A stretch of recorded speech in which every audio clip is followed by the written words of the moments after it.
Good morning students, welcome to my YouTube channel Educam by Arun Gupta. तो देखिए, हम क्लास 12 का चैप्टर नंबर 9 उपसह संयोजक यौगिक यानी कोऑर्डिनेशन कंपाउंड चैप्टर पढ़ रहे हैं और अभी तक इस चैप्टर के हम 7 वीडियो लेक्चर बना चुके हैं। तो आज हमारा ये लेक्चर नंबर 8 है। लेक्चर नंबर 7 में हमने वैलेंसी बॉन्ड थ्योरी यानी संयोजकता बंध सिद्धांत का पार्ट 1 आपको पढ़ाया था।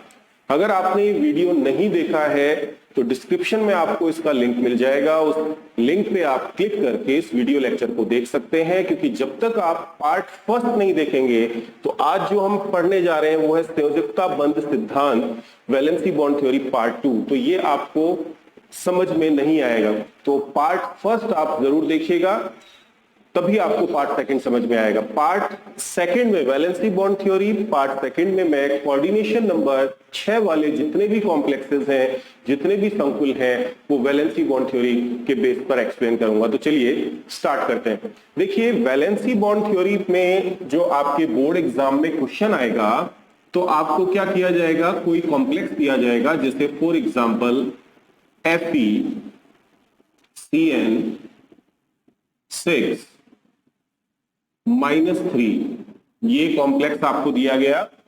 Hexacyanoferrate third ion. तो आपको क्या कहा जाएगा कि वीबीटी के आधार पर, संयोजकता बंध सिद्धांत के आधार पर इस संकुल के आकृति या ज्यामिति यानी शेप या ज्योमेट्री और चुंबकीय गुणों की व्याख्या कीजिए। तो ये दो चीजें आपको एक्सप्लेन करनी होगी, आकृति या ज्यामिति समझानी होगी या इसकी मैग्नेटिक प्रॉपर्टीज को एक्सप्लेन करना आपसे एग्जाम में पूछा जाता है, चुंबकीय गुण। अब ये दोनों ही चीजें जो हैं मैग्नेटिक प्रॉपर्टी, इनको एक्सप्लेन करने के लिए हमें इस कॉम्प्लेक्स का संकरण पता करना होगा, इसका हाइब्रिडाइजेशन। और वो कैसे पता करते हैं, वो वैलेंसी बॉन्ड थ्योरी के पार्ट फर्स्ट में, जो कि हमारा लेक्चर नंबर 7 था, उसमें मैंने एक्सप्लेन किया है। पूरी की पूरी ये जो वैलेंसी बॉन्ड थ्योरी है आपको आसानी से समझ आ जाएगी। बस आपको करना क्या है, जो भी कॉम्प्लेक्स आपको दिया जाए, जो भी संकुल दिया जाए, उसका संकरण आपको पता लगा लेना है, यानी हाइब्रिडाइजेशन सोच लेना है। और हाइब्रिडाइजेशन को कैसे पता लगाते हैं, वो वैलेंसी बॉन्ड थ्योरी के पार्ट फर्स्ट का जो वीडियो लेक्चर नंबर 7 था, उसमें मैंने बहुत अच्छी तरह से आपको समझाया है। लेकिन फिर भी एक बार शॉर्टकट में मैं आपको समझा दूं। तो देखिए, इस कॉम्प्लेक्स को वैलेंसी बॉन्ड थ्योरी के बेस पर इसकी आकृति या ज्यामिति और चुंबकीय गुण हमें समझाने हैं। तो सबसे पहले हम इसका संकरण सोचेंगे कि इसमें कौन सा संकरण यानी हाइब्रिडाइजेशन होगा, और उसके लिए हमें क्या करना होगा। तो देखिए, इसके लिए जैसा मैंने आपको वीडियो लेक्चर नंबर 7 में बताया था, जो वीबीटी का पार्ट फर्स्ट था, कोऑर्डिनेशन नंबर कितने लिगेंड्स जुड़े हुए हैं, 6 साइनो लिगेंड जुड़े हुए हैं। यानी इस कॉम्प्लेक्स में आयरन का कोऑर्डिनेशन नंबर 6 है, 6 लिगेंड है यहाँ पर, इसलिए कोऑर्डिनेशन नंबर 6 है। और मैंने आपको बताया था कि कोऑर्डिनेशन नंबर 6 में 2 संकरण हो सकते हैं, या तो sp3d2 या d2sp3। क्योंकि 6 कोऑर्डिनेशन नंबर है तो ये 2 संकरण ही होंगे, क्योंकि इनमें 6 कक्षीय भाग ले रही हैं, एक s 3 p और 2 d। कितनी हो गई, 1 और 3 4, 4 और 2 6। यहाँ पे भी 2 d, एक s, 2 और 1 3 और 3 p की, यानी कि 3, 2 + 1 3, 3 और 3 6। तो इसलिए ये 2 संकरण होंगे। अब मैंने आपको क्या ट्रिक बताई थी, मैंने बताई थी कि अगर हमारे कॉम्प्लेक्स में ये लिगेंड हो NH3 या Cn- या CO, जिसको मैं शॉर्टकट में क्या कहता हूं, NCC, N for NH3, amine, Cn- यानी साइनो और CO यानी कार्बोनिल। तो अगर हमारे कॉम्प्लेक्स में इन तीनों लिगेंड में से कोई भी एक लिगेंड आ जाए, तो संकरण हमारा कौन सा होगा, वो ये संकरण होगा D2sp3। तो आप देखिए, इन तीनों में से क्या कोई लिगेंड है? बिल्कुल है। जैसे यहां पर ये जो लिगेंड है आपको पता ही है, इसमें कौन सी लिगेंड है? Cn माइनस साइनो, तो ये साइनो लिगेंड इसमें आ रही है, तो इसका मतलब यहां संकरण कौन सा होगा? D2sp3 होगा। तो ये हमने यहाँ पे लिखा इसका संकरण D2sp3। और अगर इन तीनों में से कोई लिगेंड नहीं होती, कोऑर्डिनेशन नंबर हमारा 6 ही होता, तो फिर संकरण यानी हाइब्रिडाइजेशन होता sp3d2। तो अभी कौन सा संकरण है? D2sp3, तो मैंने यहां पे लिख दिया D2sp3 संकरण। तो सबसे इंपॉर्टेंट जो चीज है वो आपको संकरण यानी हाइब्रिडाइजेशन यहां पे इसका पता लगाना है। तो आपने ये पता लगाया कि इसमें हाइब्रिडाइजेशन जो होगा D2sp3 हाइब्रिडाइजेशन होगा। और जैसा मैं बार बार बोल रहा हूं कि मैंने आपको ये वीडियो लेक्चर नंबर 7 में जो कि वीबीटी का पार्ट फर्स्ट था उसमें अच्छी तरह से समझा दिया था, और मैंने वहां पे भी कहा था बस हाइब्रिडाइजेशन पता लगाइए, बाकी वैलेंसी बॉन्ड थ्योरी बहुत ही आसान है और वो आप इसको कंप्लीट करने के बाद खुद डिसाइड कर पाएंगे कि ये बहुत इजी है, बस पता हमें संकरण करना है। और उसकी मैंने आपको ट्रिक बता रखी है कि एनसीसी अगर है तो कोऑर्डिनेशन नंबर 6 हो और एनसीसी में से कोई लिगेंड आ जाए तो संकरण D2sp3 होगा, और एनसीसी में से अगर कोई भी नहीं है तो फिर sp3d2 होगा। अब इसके बाद आपको क्या करना है? आपको इस कॉम्प्लेक्स में आयरन का ऑक्सीकरण अंक यानी ऑक्सीडेशन नंबर ज्ञात करना है। तो चलिए ज्ञात करते हैं। तो किसका ऑक्सीकरण अंक ज्ञात करना है? आयरन का। इसका ऑक्सीकरण अंक आप x मान लीजिए, x प्लस साइनो लिगेंड पर -1 का चार्ज होता है, तो 6 साइनो लिगेंड पर -6 का चार्ज होगा। और हम जानते हैं किसी भी आयन के, क्योंकि ये आयन है इस पे -3 का चार्ज है, किसी भी आयन के सभी परमाणु के ऑक्सीकरण अंक का योग आयन पर उपस्थित आवेश के बराबर होता है। तो यहां पर सबका योग किसके बराबर होगा? सबके ऑक्सीडेशन नंबर का सम या टोटल किसके बराबर होगा? इस आयन पे जो चार्ज है उसके कितना चार्ज है? -3, तो सबका टोटल -3 किया। -6 को इस साइड लेके जाएंगे तो ये प्लस का हो जाएगा, x बराबर 6, ये -6 यहाँ के प्लस का हो गया, 6 - 3, 6 में से 3 माइनस होगा तो रिजल्ट आ गया +3। यानी इस कॉम्प्लेक्स में आयरन जो है वो +3 ऑक्सीकरण अवस्था में है, +3। तो पहला काम संकरण सोचिए, हाइब्रिडाइजेशन। उसके बाद इस केंद्रीय धातु सेंट्रल मेटल का ऑक्सीडेशन नंबर आप फाइंड आउट कर लीजिए। अब इसके बाद हम क्या करेंगे?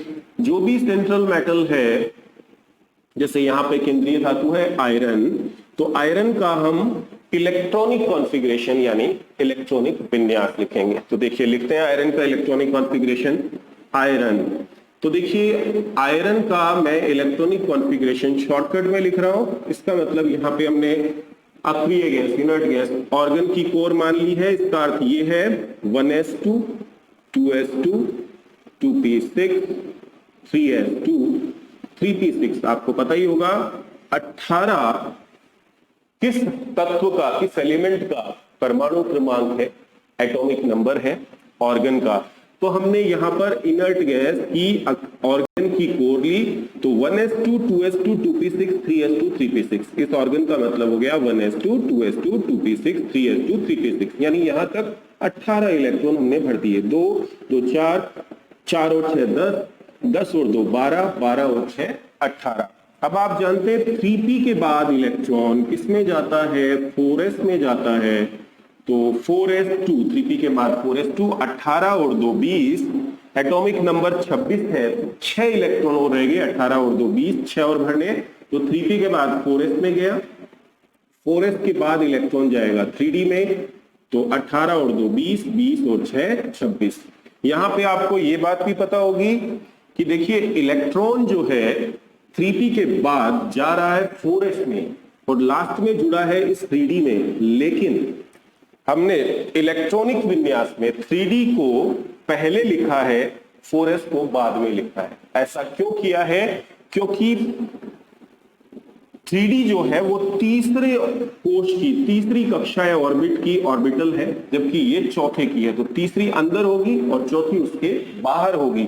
तो जो अंदर है वो पहले इलेक्ट्रॉनिक विन्यास में उसे लिखा जाएगा, जो बाहर है उसे बाद में लिखा जाएगा। जैसा आप यहां देखिए, पहला कोश फर्स्ट शेल, उसके बाद ये सेकंड शेल की 2s2p, फिर 3s3p, उसके बाद देखिए थर्ड शेल की di इलेक्ट्रॉनिक कॉन्फ़िगरेशन में, और फिर फोर्थ शेल की 4s आ गई। तो इलेक्ट्रॉनिक विन्यास जब हम लिखते हैं तो जो पहले शेल या पहली कोश की कक्ष के हैं पहले उन्हें लिखेंगे, फिर दूसरे की, फिर तीसरे की, फिर चौथे की। तो इसलिए हमने 3D को पहले लिखा है, हालांकि इलेक्ट्रॉन 3p के बाद 4s में गया और उसके बाद 3D में गया।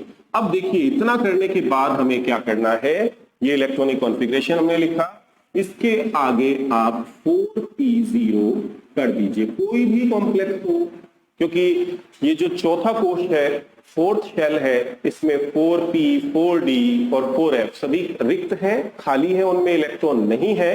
तो यहां आपको 4p0 सब में कर देना है।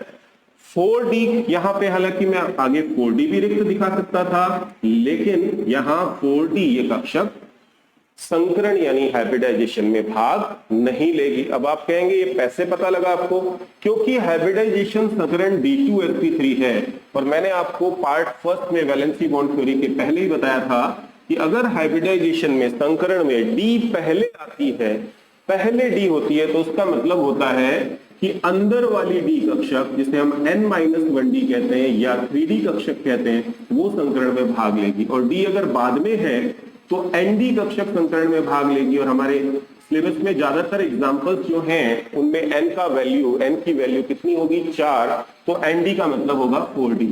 तो 4d तो कब भाग लेगी, जब ये हाइब्रिडाइजेशन होगा। ये तो है नहीं, कौन सा होने जा रहा है, D2sp3, तो इसलिए यहां पर आपको 4d0 नहीं करना है।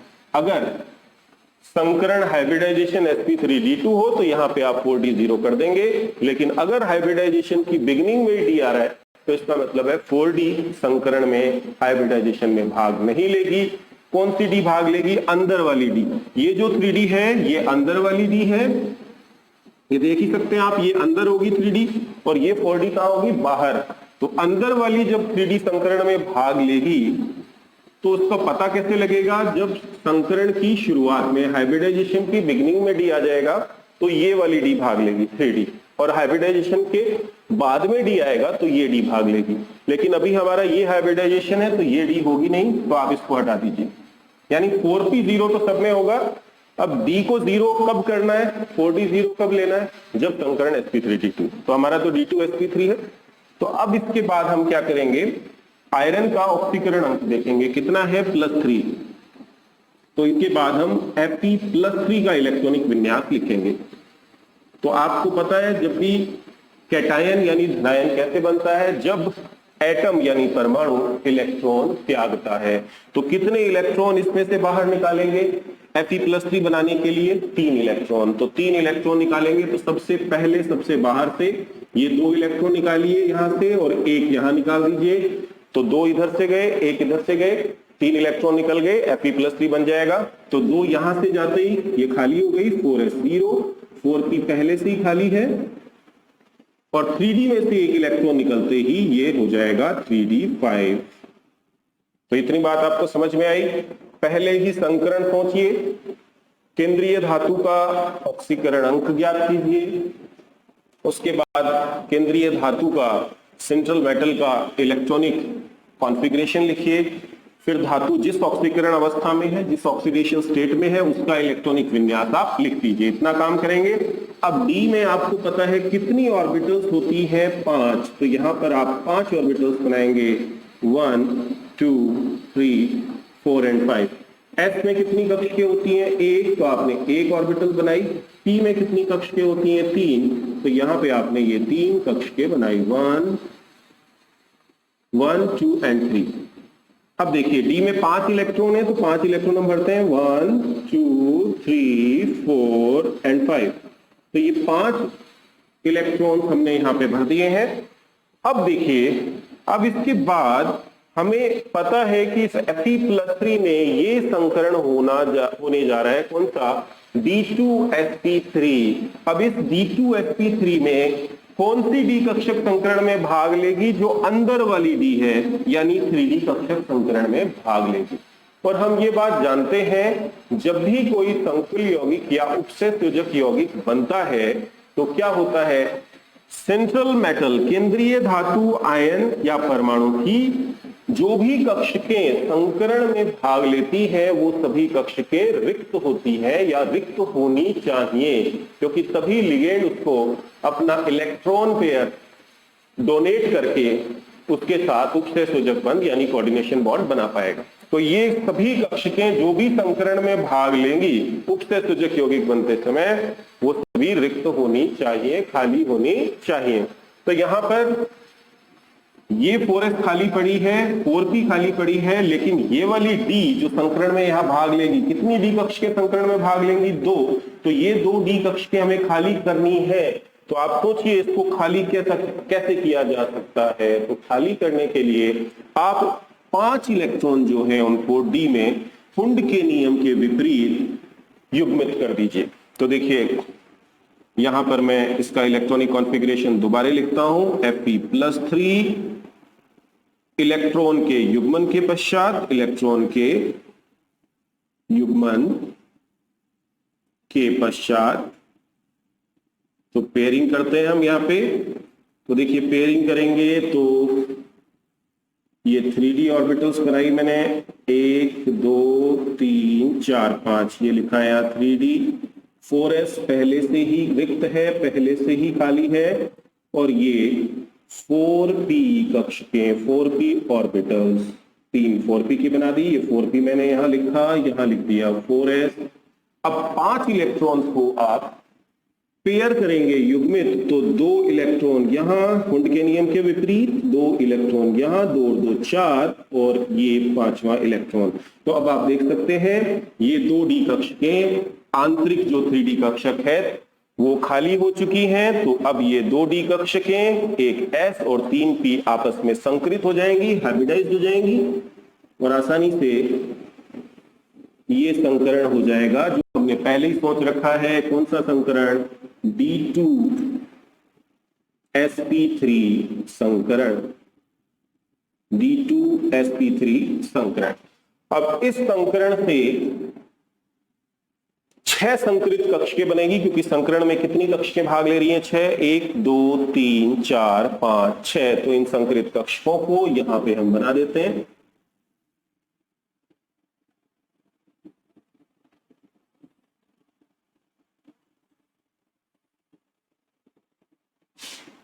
एक 2 3 4 5 और 6 यहां लिख देते हैं। ये है D2sp3 संकरित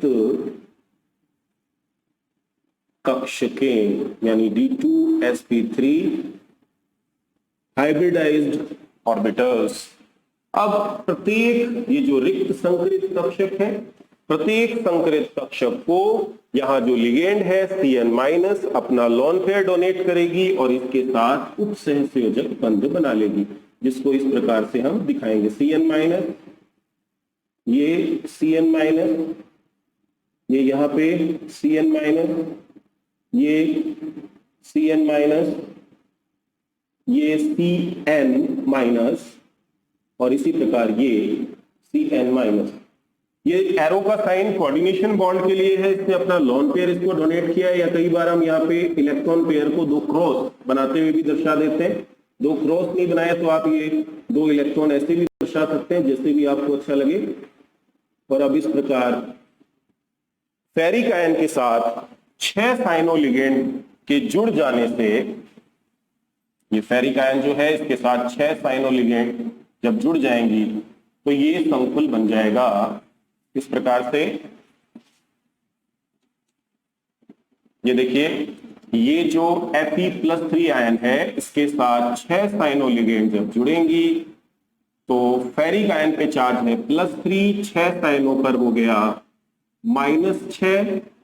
तो टोटल चार्ज अगर आप इसको जोड़े तो -3 होगा। तो इसके जुड़ने से जो कॉम्प्लेक्स बनेगा FeCN6-3, ये कॉम्प्लेक्स बन जाएगा। तो फेरिक के साथ ये 6 साइनो लिगेंड जुड़ने से ये कॉम्प्लेक्स बन जाएगा, जिसका फॉर्मूला हम यूं लिख देंगे FeCN6-3। और यहां पर 3 डी कक्षकों ने जिन्होंने संकरण में भाग नहीं लिया तो उनको हम यहां पे दिखा देंगे और इनके इलेक्ट्रॉन्स यहां भर देंगे 1 2 3 4 एंड 5। तो ये आपको एग्जाम्पल समझ में आ गया होगा कि किस प्रकार इसमें ये संकरण हुआ। अब इसकी हम ज्योमेट्री यानी आकृति की बात करते हैं। तो देखिए, कोऑर्डिनेशन नंबर 6 वाले जितने भी संकुल होंगे, यानी जिसमें कोऑर्डिनेशन नंबर 6 होगा, यानी केंद्रीय धातु आयन लिगेंड के साथ जितनी भी हैं, कुल कितने उपसय सूचक बंध बनाएगा? 6। तो उन सबकी आकृति या ज्यामिति किस प्रकार होती है? अष्टफलकीय होती है, ऑक्टाहेड्रल, जिसकी शेप इस प्रकार से होती है। अष्टफलकीय आकृति में 4 जो ऑर्बिटल्स हैं, 4 कक्ष के हैं, वो इस प्रकार से एक वर्गाकार आकृति बनाती हैं, स्क्वायर शेप ज्योमेट्री बनाती हैं। और यहां पे सेंटर में आप आयरन लगा दीजिए, यहां ligand cyano CN CN CN और CN। अब देखिए, 5वीं जो लिगेंड होगी या कक्षक होगी वो सेंटर, जो स्क्वायर का सेंटर है उसके ऊपर यूं इस प्रकार से होगी, जिसको मैं बोर्ड पे यूं दिखा सकता हूं। अब इसको मैं इससे मिला दूं, इसको इससे मिला दूं, इसको इससे मिला दूं और इसको इस कोने से मिला दूं, तो एक फलक यहां बनेगा, दूसरा ये बन जाएगा, तीसरा ये बन जाएगा, चौथा ये फलक बन जाएगा, 4 फलक बन जाएंगे। उसी प्रकार स्क्वायर के सेंटर के नीचे कक्षक है इस प्रकार, इसको भी आप वर्ग के 4 कोनों से बनाएंगे, मिलाएंगे तो 4 फलक ऊपर बनेंगे, 4 फलक नीचे बनेंगे। इसीलिए इस आकृति को अष्टफलकीय आकृति कहा जाता है। पेपर पे तो हम इसे यूं नहीं दर्शा सकते, तो पेपर पे एक ऑर्बिटल यूं दिखाई जाती है, एक यूं। यहाँ पे आपने लिखा साइनो, ये लिखा आपने यहाँ पे साइनो, ये कोऑर्डिनेशन बॉन्ड है, सारे कोऑर्डिनेशन बॉन्ड आपने बनाए और पूरे कॉम्प्लेक्स को ब्रैकेट में बंद किया और इस पे -3 का चार्ज लगा दिया। जब हम इस तरीके से स्ट्रक्चर बनाते हैं, जब ना तो मेटल पे देखिए, हालांकि आयरन का ऑक्सीकरण अंक यहाँ पे +3 था, मैंने आयरन का आवेश नहीं दिखाया, लिगेंड पे -1 का चार्ज था, लिगेंड का भी कोई चार्ज नहीं दिखाया। तो जब आप ना तो मेटल पे, सेंट्रल मेटल केंद्रीय धातु पे कोई चार्ज दिखाते हैं, आवेश दिखाते हैं, और ना ही लिगेंड पर, तो उस स्थिति में आप बस इसे ब्रैकेट में बंद कीजिए और इस पे ओवरऑल चार्ज जो आ रहा है +3 Fe और 6 साइनों के जुड़ने से -3 आएगा, वो -3 का चार्ज दिखा दीजिए।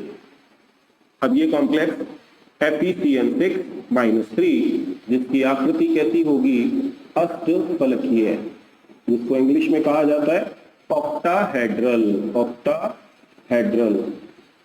अगर आप इसकी शेप इस तरीके से नहीं बनाते हैं तो फिर आपको यूं बनानी पड़ेगी इसकी शेप, जैसे यहाँ पे आपने Fe+3 लिखा, फिर ये 4 साइनो लिगेंड आपने यूं दिखाई, साइनो साइनो CN- और एक साइनो ऊपर और एक साइनो नीचे। तो फिर इस कंडीशन में हमें सेंट्रल मेटल केंद्रीय धातु पे भी चार्ज दिखाना है Fe+3 और 6 साइनो लिगेंड पे भी चार्ज। तो इस प्रकार से अष्टफलकीय आकृति का ये संकुल बन जाएगा। तो सबसे पहले संकरण सोचिए, कोऑर्डिनेशन नंबर 6 है और एनसीसी लिगेंड अगर आ रही है तो संकरण कौन सा होगा? D2sp3। और ये बात मैं आपको पहले ही बता चुका हूं कि D2sp3 संकरण जब होता है या पहले संकरण में जब D आता है तो अंदर वाली जो D कक्षक है, जिसे हम n-1d कक्षक भी कहते हैं, कौन सी D कक्षक? n-1d। आंतरिक D कक्षक को n-1d कक्षक कहा जाता है। यहाँ पे n का मतलब होता है सबसे बाह्यतम कोश या संयोजी कोश, आउटर मोस्ट शेल या वैलेंसी शेल, जो कि आप आयरन का देख सकते हैं कौन सा है, बाहरी कोश। चौथा, तो n की वैल्यू 4 हुई तो 4 - 1 d यानी 3d। तो इसका मतलब n-1d का मतलब 3d। हमारे सिलेबस में जितने भी एग्जांपल्स होंगे तो उनमें सबसे आउटर मोस्ट शेल चौथा होगा, तो उनमें n-1d का मतलब 3d होगा। तो D2sp3 संकरण हुआ, तो आपने पहले आयरन का इलेक्ट्रॉनिक कॉन्फ़िगरेशन लिखा, फिर आयरन जिस ऑक्सीकरण अवस्था में +3, तो वो लिखने के लिए इसमें से 3 इलेक्ट्रॉन निकाल दिए, 4s के 2 गए, 4s 0 हो गया, d में से 1 गया, 3d5 हो गया, इलेक्ट्रॉन आपने भरे, फिर आपने देखा d2sp3 संकरण होगा, तो 3d की 2 कक्ष के संकरण में भाग लेंगी, जो अभी नहीं ले सकती क्योंकि रिक्त नहीं है, इसलिए आपने इलेक्ट्रॉन की पेयरिंग की, 5 इलेक्ट्रॉन इस प्रकार युग्मित हुए, 2 और 2 4 और 1 5, 2d कक्ष के खाली हुई, d2sp3 संकरण हो गया और इस प्रकार ये अष्टफलकीय आकृति का संकुल बन गया। तो ये बात आपको समझ में आ गई होगी। इस संकुल की आकृति यानी ज्यामिति समझने के बाद इसके चुंबकीय गुणों को हम समझेंगे। तो चुंबकीय गुण समझने से पहले हमें ये जानकारी होनी आवश्यक है कि कोई भी पदार्थ या स्पीशीज होती है तो उसे चुंबकीय गुणों के आधार पर मुख्यतः 2 प्रकारों में बांटा जाता है। कौन कौन से? प्रति चुंबकीय पदार्थ, प्रति चुंबकीय पदार्थ जिसे इंग्लिश में कहा जाता है डायामैग्नेटिक, डायामैग्नेटिक सब्सटेंसेस, और दूसरे होते हैं अनुचुंबकीय पदार्थ, अनुचुंबकीय। तो चुंबकीय गुणों के आधार पर मुख्य रूप से पदार्थ 2 प्रकार के होते हैं। कौन कौन से? प्रति चुंबकीय पदार्थ डायामैग्नेटिक सब्सटेंसेस और अनुचुंबकीय पदार्थ यानी पैरामैग्नेटिक सब्सटेंसेस। अब पता कैसे लगता है कि कोई भी कंपाउंड, कोई भी यौगिक या कोई भी स्पीशीज प्रति चुंबकीय होगी या अनुचुंबकीय होगी, डायामैग्नेटिक होगी या पैरामैग्नेटिक होगी? तो देखिए, अनुचुंबकीय पदार्थ वे पदार्थ होंगे जिनमें अयुग्मित इलेक्ट्रॉन होंगे, अयुग्मित इलेक्ट्रॉन, अनपेयर्ड इलेक्ट्रॉन्स। तो अगर किसी स्पीशीज में अयुग्मित इलेक्ट्रॉन है, अनपेयर्ड इलेक्ट्रॉन है, तो वो स्पीशीज क्या होगी? अनुचुंबकीय। याद इसको इस प्रकार से रख सकते हैं हिंदी में, अ से अयुग्मित और अ से अनुचुंबकीय, अ से अयुग्मित, अ से अनुचुंबकीय, यानी अयुग्मित इलेक्ट्रॉन होंगे तो पदार्थ अ से अनुचुंबकीय होगा। और अगर सभी इलेक्ट्रॉन उसमें युग्मित है, पेयर्ड है, तो पदार्थ कैसा होगा? प्रति चुंबकीय होगा। या आप कह सकते हैं अगर पदार्थ में अयुग्मित इलेक्ट्रॉन है तो अनुचुंबकीय होगा, और अयुग्मित इलेक्ट्रॉन नहीं है, सभी इलेक्ट्रॉन युग्मित है, तो वो कैसा होगा? प्रति चुंबकीय होगा। जैसे फॉर एग्जांपल इस पदार्थ में आप देखिए, यहां पर ये कॉम्प्लेक्स बना, तो पहले तो इसमें 5 आपको इलेक्ट्रॉन दिखाई दे रहे हैं। जब Fe+3 अकेला था उसने लिगेंड के साथ बंध नहीं बनाया था, तो इसमें ये अकेला इलेक्ट्रॉन है। एक कक्षक में जब एक इलेक्ट्रॉन होता है तो वो अयुग्मित होता है, लेकिन कक्षक में जब 2 इलेक्ट्रॉन आ जाते हैं तो पेयर बन जाता है, तो वो युग्मित हो जाते हैं। तो ये अयुग्मित है, ये भी अयुग्मित है, ये भी अयुग्मित है, ये भी अयुग्मित है, ये भी अयुग्मित। तो जब Fe+3 अकेला था, यानी उसने साइनो लिगेंड से बॉन्डिंग करके ये कॉम्प्लेक्स नहीं बनाया था FeCN6-3, तब तो उसके पास 5 अयुग्मित इलेक्ट्रॉन थे। लेकिन जब ये D2sp3 संकरण से बना तो आपने देखा डी कक्षकों में इलेक्ट्रॉन की पेयरिंग हो गई, और पेयरिंग के बाद ये इलेक्ट्रॉन युग्मित हो गया, ये युग्मित हो गया, और इसके बाद इसके पास ये अयुग्मित इलेक्ट्रॉन यहां पर बच गया। तो एक अयुग्मित इलेक्ट्रॉन बच गया, इसलिए ये अनुचुंबकीय प्रकृति का होगा। तो ये बात आपको समझ में आ गई होगी। अगर सभी इलेक्ट्रॉन युग्मित हैं, पेयर्ड हैं, तो ऐसे पदार्थों को हम कहते हैं प्रति चुंबकीय पदार्थ, डायामैग्नेटिक सब्सटेंसेस। ये पदार्थ जब चुंबकीय क्षेत्र में रखे जाते हैं, यानी मैग्नेटिक फील्ड में रखे जाते हैं, तो ये चुंबकीय क्षेत्र को प्रतिकर्षित करते हैं, या चुंबकीय क्षेत्र से क्या होते हैं? प्रतिकर्षित होते हैं। और अनुचुंबकीय पदार्थों को जब चुंबकीय क्षेत्र में रखा जाता है तो ये चुंबकीय क्षेत्र से आकर्षित होते हैं। तो अनुचुंबकीय जो पदार्थ होते हैं, पैरामैग्नेटिक सब्सटेंसेस, वो मैग्नेटिक फील्ड से अट्रैक्ट होते हैं, आकर्षित होते हैं। और बाद हम इस कॉम्प्लेक्स के चुंबकीय गुण को देखते हैं। चुंबकीय गुण यानी मैग्नेटिक प्रॉपर्टी। तो आपने देखा कि जब ये कॉम्प्लेक्स बना Fe+3 का ये इलेक्ट्रॉनिक विन्यास था 3d5, लेकिन D2sp3 संकरण के होने के लिए यहाँ 2d कक्षकों खाली होनी जरूरी थी, तो इसलिए 5 इलेक्ट्रॉन इन d कक्षकों में युग्मित हो गए, और युग्मित हुए 5 इलेक्ट्रॉन 2 और 2 4 और 1 5, तो उसके बाद भी ये एक इलेक्ट्रॉन यहाँ पर अयुग्मित रह गया। ये तो युग्मित हो गए, तो अयुग्मित कितने बचे? एक अयुग्मित इलेक्ट्रॉन बचा, इसलिए ये संकुल अनुचुंबकीय प्रकृति का होता है। जैसे मैंने लिखा, क्योंकि इस संकुल के बनते समय डी ऑर्बिटल्स में, डी कक्षकों में इलेक्ट्रॉन का युग्मन यानी पेयरिंग हो जाती है, वह इस प्रकार इलेक्ट्रॉन के युग्मन के पश्चात भी एक अयुग्मित इलेक्ट्रॉन क्योंकि यहाँ पर शेष रह जाता है, इसलिए यह संकुल अनुचुंबकीय प्रकृति का होता है। क्योंकि अयुग्मित इलेक्ट्रॉन है इसलिए अनुचुंबकीय होता है, और इसके चुंबकीय आघूर्ण का मान 1.73 बोर मैग्नेटॉन होता है, जो हम इस फॉर्मूले से निकालेंगे। चुंबकीय आघूर्ण ज्ञात करने का, जैसा मैंने अभी आपको बताया, फॉर्मूला क्या होता है? चुंबकीय आघूर्ण mu is equal to √n into n plus 2। n यहाँ पे क्या होता है फॉर्मूले में? अयुग्मित इलेक्ट्रॉन की संख्या। तो कितने अयुग्मित इलेक्ट्रॉन है? एक, तो n की वैल्यू 1 यहां रखते हैं हम फॉर्मूले में, mu is equal to √n की वैल्यू 1 रखी, ये 1 यहाँ पे 1 रखी, 1 प्लस ये 2, तो 1 प्लस 2 जो है ये कितना हो जाएगा? 3, 3 1 से गुणा होके हो जाएगा 3, और √3 की वैल्यू आपको पता होगी कितनी होती है? 1.73 बोर मैग्नेटॉन। तो किसी भी स्पीसीज में जितने अयुग्मित इलेक्ट्रॉन होंगे, ध्यान से सुनिएगा ये बात, किसी भी स्पीसीज में जितने अयुग्मित इलेक्ट्रॉन होते हैं उसके चुंबकीय आघूर्ण का मान उससे थोड़ा सा ज्यादा होता है। जैसे एक अयुग्मित इलेक्ट्रॉन आया तो चुंबकीय आघूर्ण कितना है? 1.73। आप ये कैलकुलेट करके भी खुद देख सकते हैं। एक अयुग्मित इलेक्ट्रॉन होगा, चुंबकीय आघूर्ण आएगा 1.73 बोर मैग्नेटॉन। 2 अयुग्मित इलेक्ट्रॉन होंगे तो चुंबकीय आघूर्ण आएगा 2.8 समथिंग बोर मैग्नेटॉन। 3 अयुग्मित इलेक्ट्रॉन होंगे तो 3.8, 4 होंगे 4.8, और 5 होंगे तो 5.9। तो यहां से एक चीज आपको ध्यान रखनी है, हालांकि आप इस फॉर्मूले को लगा के ये वैल्यूज निकाल सकते हैं, बस ध्यान इतना रखना है जितने अयुग्मित इलेक्ट्रॉन है चुंबकीय आघूर्ण उतना ही लगभग है।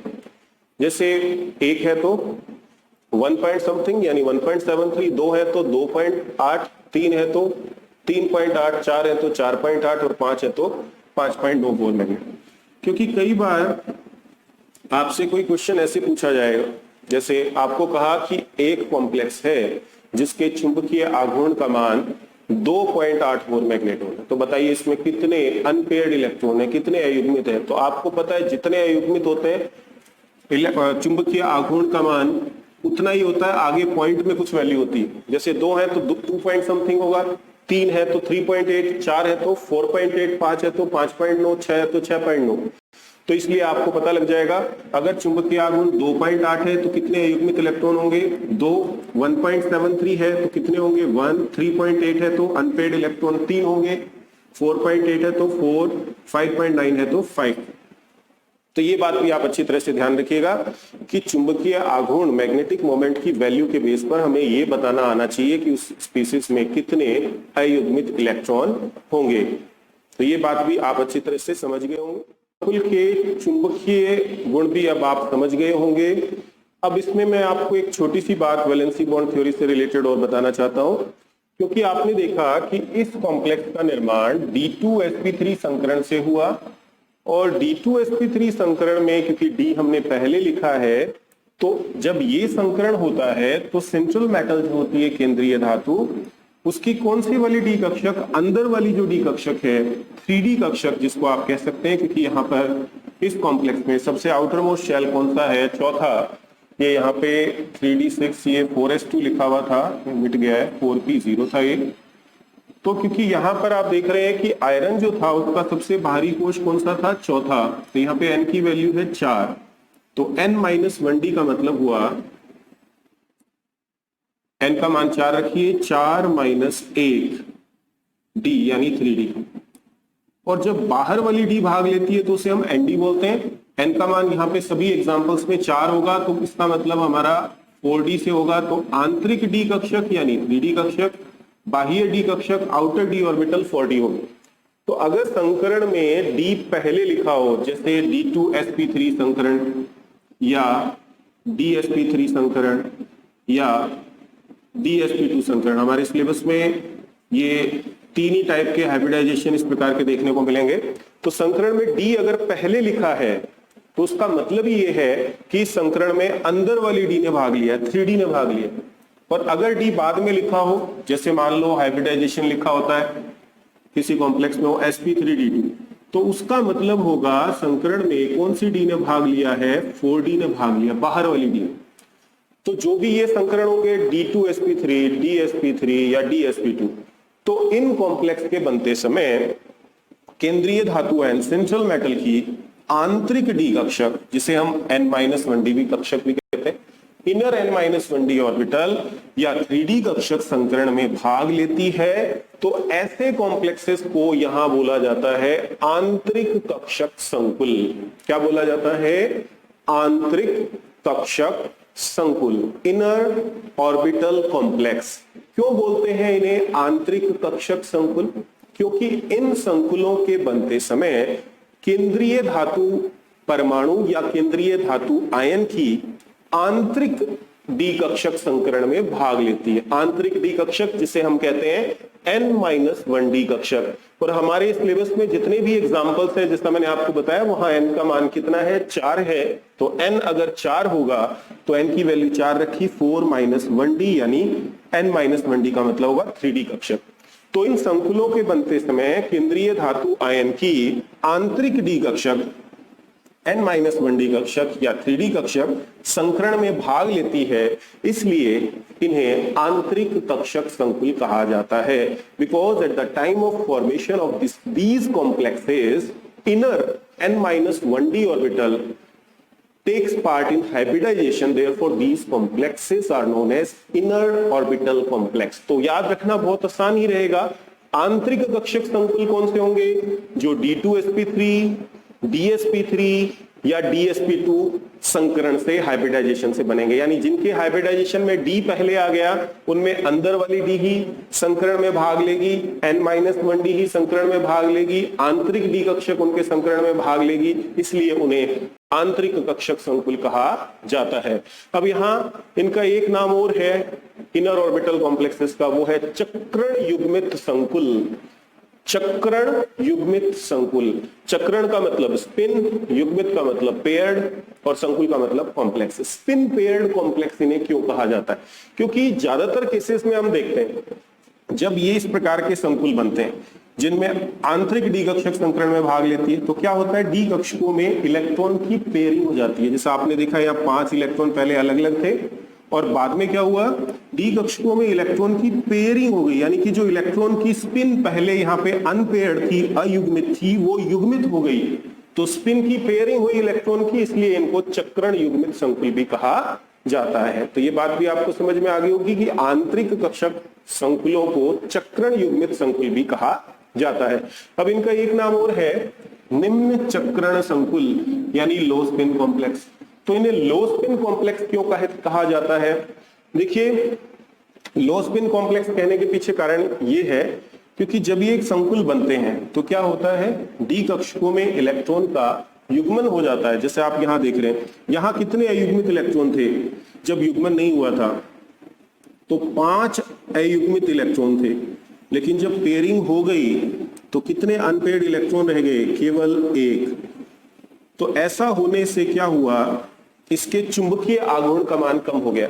और अगर मान लीजिए ये कॉम्प्लेक्स होता, यहां पे -4 का साइन होता, तो सबका x + -6 हम -4 के बराबर करते, और फिर 6 में से 4, ये 6 -6 इधर आके प्लस का होता, 6 में से 4 माइनस होते तो आयरन का ऑक्सीडेशन स्टेट +2 आता। अगर मान लीजिए +2 होता तो मैं यहाँ से 2 इलेक्ट्रॉन निकालता, 2 इलेक्ट्रॉन 0 हो जाते, डी में 6 इलेक्ट्रॉन ही होते, 6 इलेक्ट्रॉन इस प्रकार भरते, 1 2 3 4 5 और ये 6। तो फिर 6 इलेक्ट्रॉन हम युग्मित करते हैं तो 6 के 6 इलेक्ट्रॉन यहाँ युग्मित हो जाते। यहाँ पे तो कितने युग्मित थे, 1 2 3 4, लेकिन युग्मन के बाद कितने रह गए, 0। तो इसका मतलब युग्मन के बाद चुंबकीय आघूर्ण का मान हम फॉर्मूला लगा के निकालते हैं, μ = √n × n+2, तो कितना आता है, 0। तो इलेक्ट्रॉन के युग्मन के पश्चात क्योंकि इनके चुंबकीय आघूर्ण का मान या तो 0 हो जाएगा, अगर सारे इलेक्ट्रॉन युग्मित हो गए तो क्या हो जाएगा, 0, और युग्मन के पश्चात अगर 0 भी नहीं हुआ तो चुंबकीय आघूर्ण का मान बहुत कम रह जाएगा। जैसे अभी मैंने आपको बताया था कि भी अगर 5 अयुग्मित इलेक्ट्रॉन थे तो 5 को युग्मित करोगे तो 1 बच जाएगा। तो पहले जो चुंबकीय आघूर्ण 5.8 बोर मैग्नेटॉन आना चाहिए था, सॉरी 5.9, वो अब एक अयुग्मित इलेक्ट्रॉन के रहने से 1.73 आता। तो इसलिए क्योंकि इन संकुलों के बनते समय डी कक्षकों में इलेक्ट्रॉन का युग्मन होता है, युग्मन के पश्चात चुंबकीय आघूर्ण, युग्मन के पश्चात इनके चुंबकीय आघूर्ण का मान या तो 0 हो जाता है या बहुत कम रह जाता है, इसलिए इन्हें निम्न चक्रण संकुल कहा जाता है, लो स्पिन कॉम्प्लेक्स।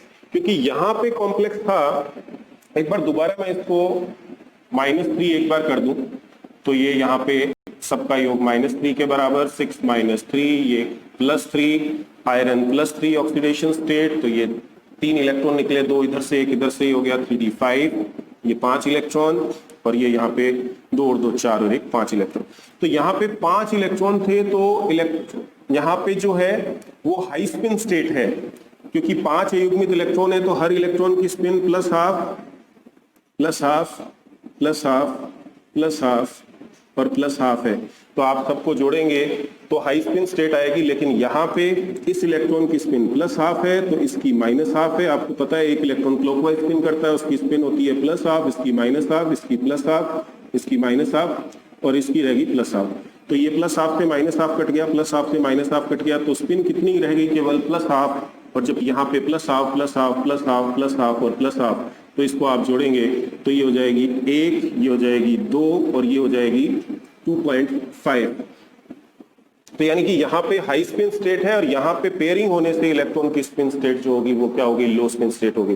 तो इसलिए इन कॉम्प्लेक्सेस को लो स्पिन कॉम्प्लेक्स यानी निम्न चक्रण संकुल भी कहा जाता है। ये मैंने यहाँ पे लिख दिया, आप नोट कर सकते हैं, क्योंकि इस संकुल आयन के बनते समय केंद्रीय धातु आयन, जैसे यहाँ पे कौन सा है Fe+3 की आंतरिक n-1d कक्षक संकरण में भाग लेती है, इसलिए ये आंतरिक कक्षक संकुल कहलाते हैं। और क्योंकि इन संकुलों के बनते समय डी कक्षकों में इलेक्ट्रॉन के युग्मन के कारण इनके चुंबकीय आघूर्ण यानी मैग्नेटिक मोमेंट का मान या तो बहुत कम हो जाता है या 0 हो जाता है, इसलिए इन्हें निम्न चक्रण संकुल यानी लो स्पिन कॉम्प्लेक्स कहा जाता है। तो ये बात आप समझ गए होंगे। फिर इसके बाद हम नेक्स्ट एग्जांपल देखते हैं। नेक्स्ट एग्जांपल हमारा ये कॉम्प्लेक्स है CO यानी कोबाल्ट NH3 6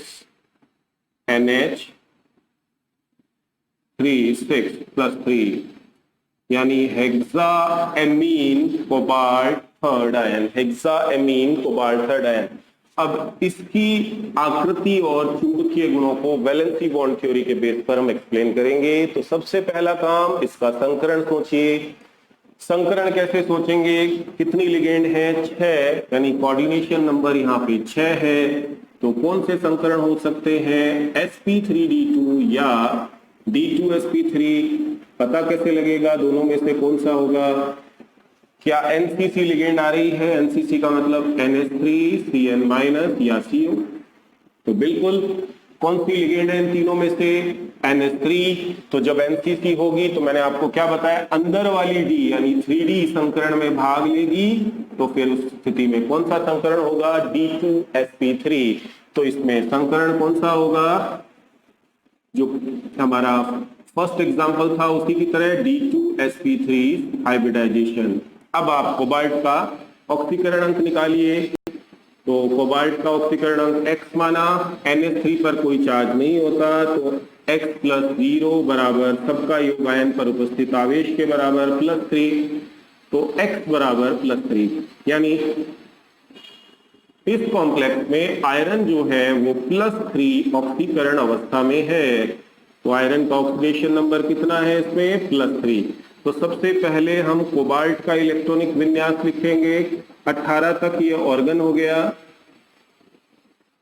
मतलब 1s2 2s2 2p6 3s2 3p6, 3p के बाद इलेक्ट्रॉन गया 4s में, तो ये 4s2, 18 और 2 20, 4s के बाद 3d में तो 27 भरने हैं, 18 और 2 20 इलेक्ट्रॉन हो गए, बाकी बचे 7, तो 7 यहाँ आगे 4p जैसा मैंने आपको कहा है 0 हमें सब कॉम्प्लेक्सेस में करना है। आगे 4d तो भाग लेगी नहीं, इसलिए उसको 4d 0 ना करें, क्योंकि 3d भाग लेगी। अब कोबाल्ट कौन से ऑक्सीडेशन स्टेट में है? +3, तो आप 3 इलेक्ट्रॉन इसमें से निकालेंगे। 3 इलेक्ट्रॉन, 2 इधर से गए 1 इधर से गए, तो ये हो गया 3d6, 2 यहां से गए तो 4s0, 3 इलेक्ट्रॉन निकल गए, 2 इधर से गए तो 0 हो गया, 1 इसमें से निकला 3d6 और ये 4p0। अब यहाँ इलेक्ट्रॉन फिल करते हैं। डी में कितनी कक्षकें? 5, तो ये 5 कक्षकें बनाई, 1 2 3 4 5 इलेक्ट्रॉन भरे, 1 2 3 4 5 और छठा इलेक्ट्रॉन युग्मित हो गया। 4s, ये 4s, 1 कक्षक, 4p, 3 कक्षकें, तो ये 3 कक्षकें यहाँ पे हमने बनाई, ये 3 कक्षकें। अब देखिए संकरण हमें पता है D2sp3 इसमें होना है, ये हमने पहले ही फाइंड आउट कर लिया है। तो इस स्थिति में आपको पता है D2sp3 में कौन सी डी कक्षक संकरण में भाग लेती है? अंदर वाली डी कक्षक, 3d कक्षक। तो 2 डी कक्षकें खाली करनी पड़ेंगी, इसलिए आपको यहाँ पे इलेक्ट्रॉन का युग्मन करना होगा। तो आप यहाँ लिखेंगे इलेक्ट्रॉन के युग्मन के पश्चात, इलेक्ट्रॉन के युग्मन के पश्चात, after the pairing of electrons. तो ये इलेक्ट्रॉनिक कॉन्फ़िगरेशन हो गया 1 2 3 4 5, 6 इलेक्ट्रॉन इस प्रकार युग्मित हो जाएंगे, 2 2 4 और 2 6। तो ये 2 डी कक्षकें 3d की खाली हो जाएंगी। 4s पहले से ही खाली पड़ी है और ये 4p भी पहले से ही खाली है। संकरण हमें पहले से ही पता है कौन सा करना है, D2sp3। तो आप देखिए हो गया D की 2 कक्षकें, S की 1 कक्षक, P की 3 कक्षकें, D2sp3 संकरण, D2sp3 हाइब्रिडाइजेशन। अब इस संकरण से 6 संकरित कक्षकों का निर्माण होगा, उसे हम यहाँ पे दिखा देंगे इस प्रकार से 1 2 3 4 5 6 ये लिख देंगे यहाँ पे, ये संकरित कक्षकें हैं। तो D2sp3 संकरित कक्षकें हैं, ये सभी रिक्त हैं, वैकेंट हैं। और प्रत्येक संकरित कक्षक के साथ यहाँ पे जो लिगेंड है, कौन सी लिगेंड है? NH3, वो अपना लोन पेयर डोनेट करेगी इन रिक्त संकरित कक्षकों को और इसके साथ कोऑर्डिनेशन बॉन्ड यानी उपसहसंयोजक बंध बना लेगी। NH3, ये NH3 और ये NH3, और पेयर को आप यूं 2 क्रॉस के रूप में दर्शा सकते हैं। 2 क्रॉस बना लीजिए। और इस प्रकार ये जो 3d कक्षकें हैं जिन्होंने संकरण में भाग नहीं लिया, उन्हें आप यहाँ अलग से दिखा दीजिए। ये 3d कक्षकें हैं, ये 2 2 4 2 6। अब कोबाल्ट +3 के साथ जब 6 NH3 लिगेंड्स जुड़ जाएंगी, कोबाल्ट +3 के साथ 6 NH3 लिगेंड जब जुड़ जाएंगी, तो इस पर तो कोई चार्ज है नहीं, तो जो कॉम्प्लेक्स बनेगा CONH3 इस पे +3 का चार्ज आ जाएगा। तो यहाँ पे ये कॉम्प्लेक्स बन गया, जब CO+3 के साथ 6 लिगेंड जुड़ गई तो ये कॉम्प्लेक्स बन गया CONH3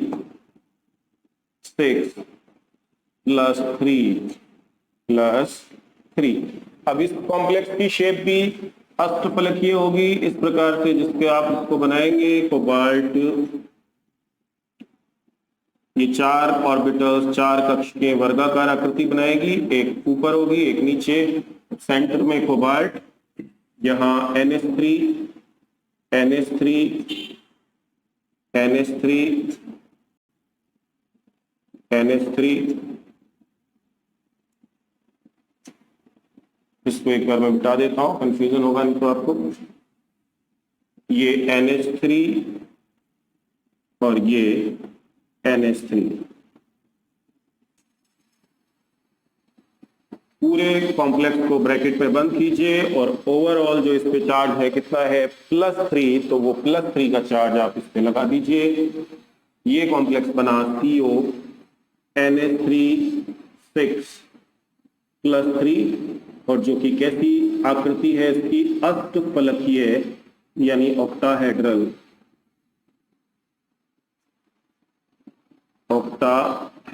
शेप।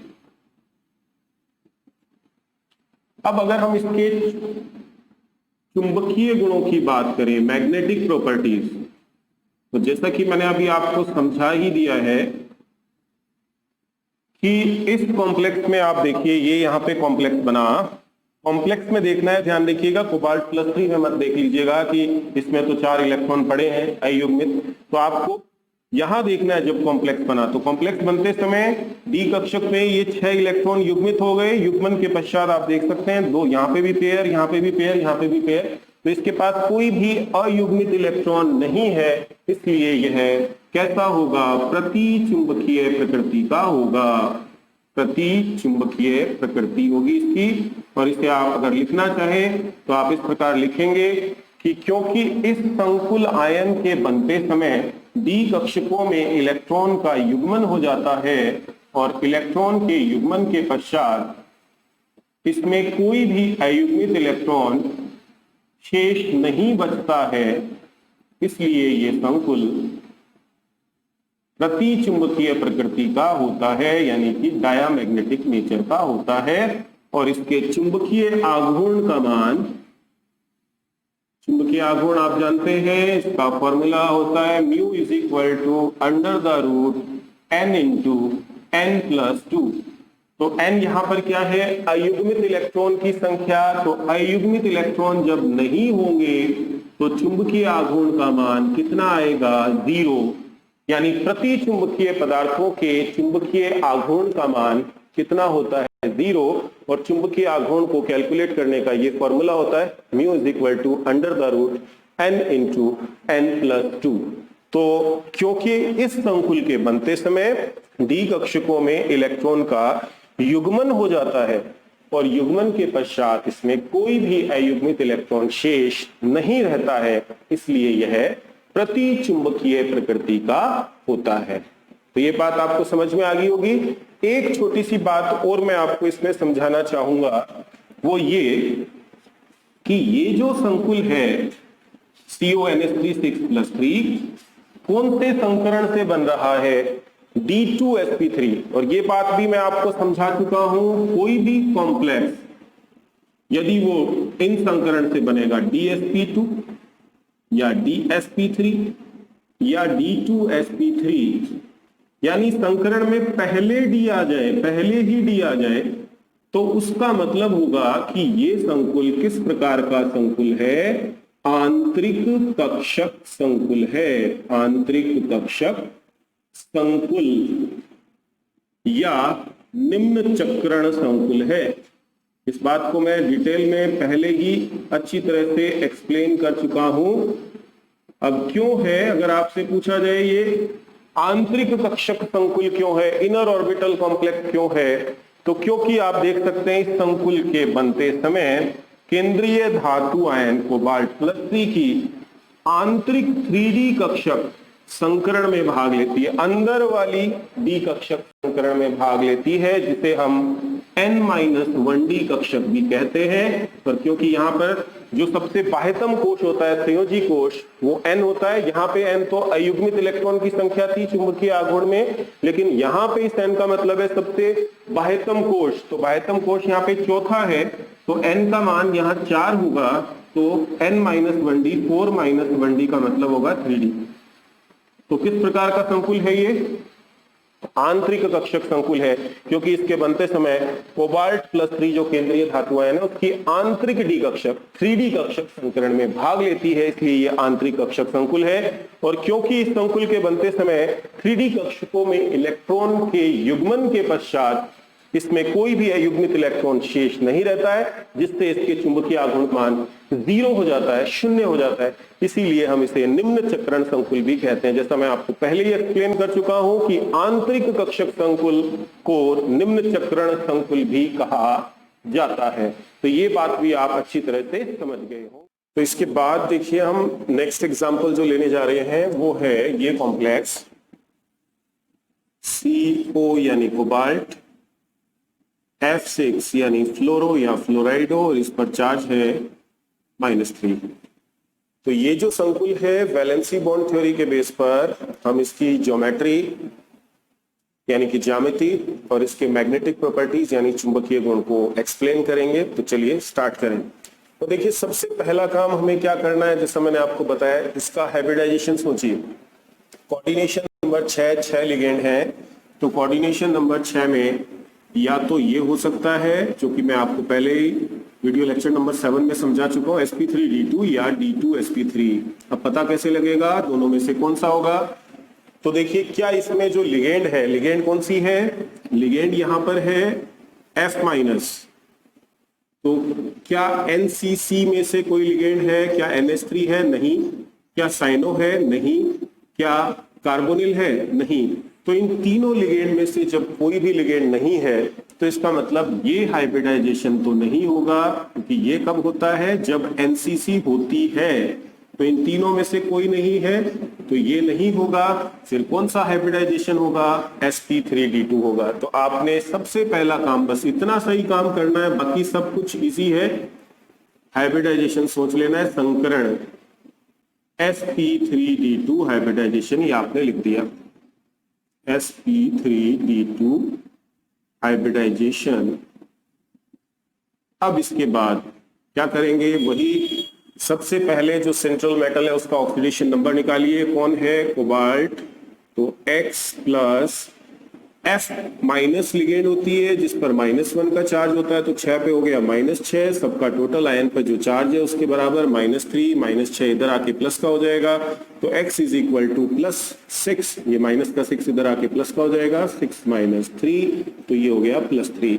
यानी कि इस कॉम्प्लेक्स में आयरन का ऑक्सीडेशन नंबर क्या है? +3। तो सबसे पहले कोबाल्ट का इलेक्ट्रॉनिक कॉन्फ़िगरेशन लिखेंगे, या आपने कोबाल्ट लिखा है यहाँ पे, एटॉमिक नंबर 27।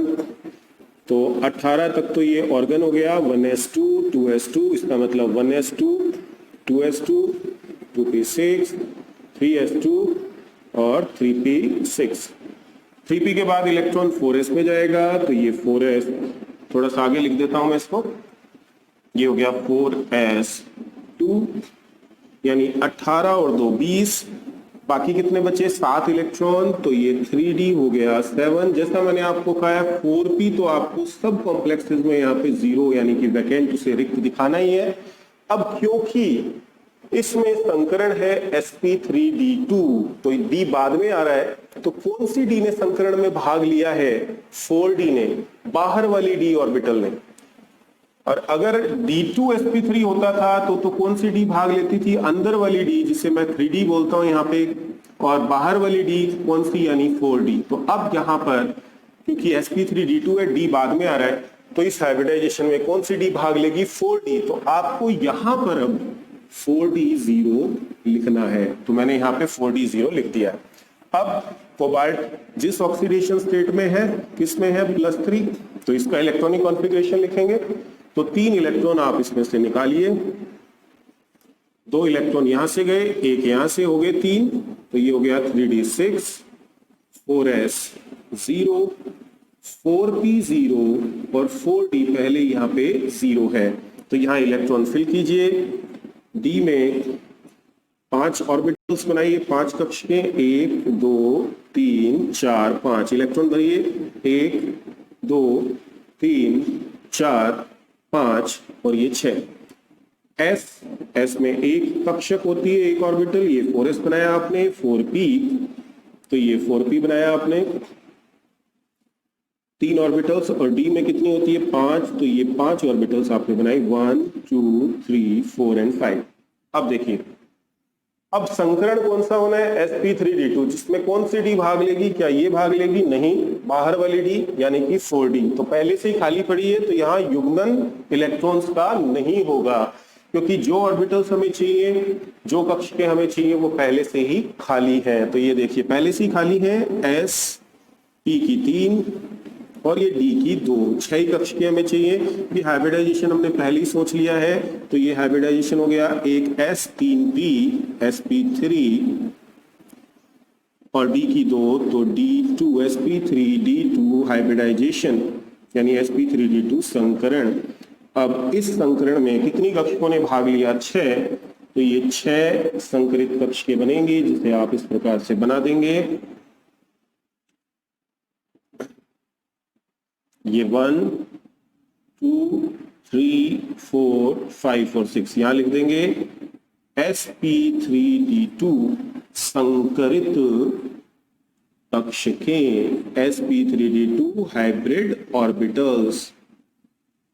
बाकी इस डी कक्षक अंदर वाली डी 3d ने भाग नहीं लिया है, इसको एज इट इज यहाँ पे शो कर दीजिए 1 2 3 4 5 3d electron as it is 1 2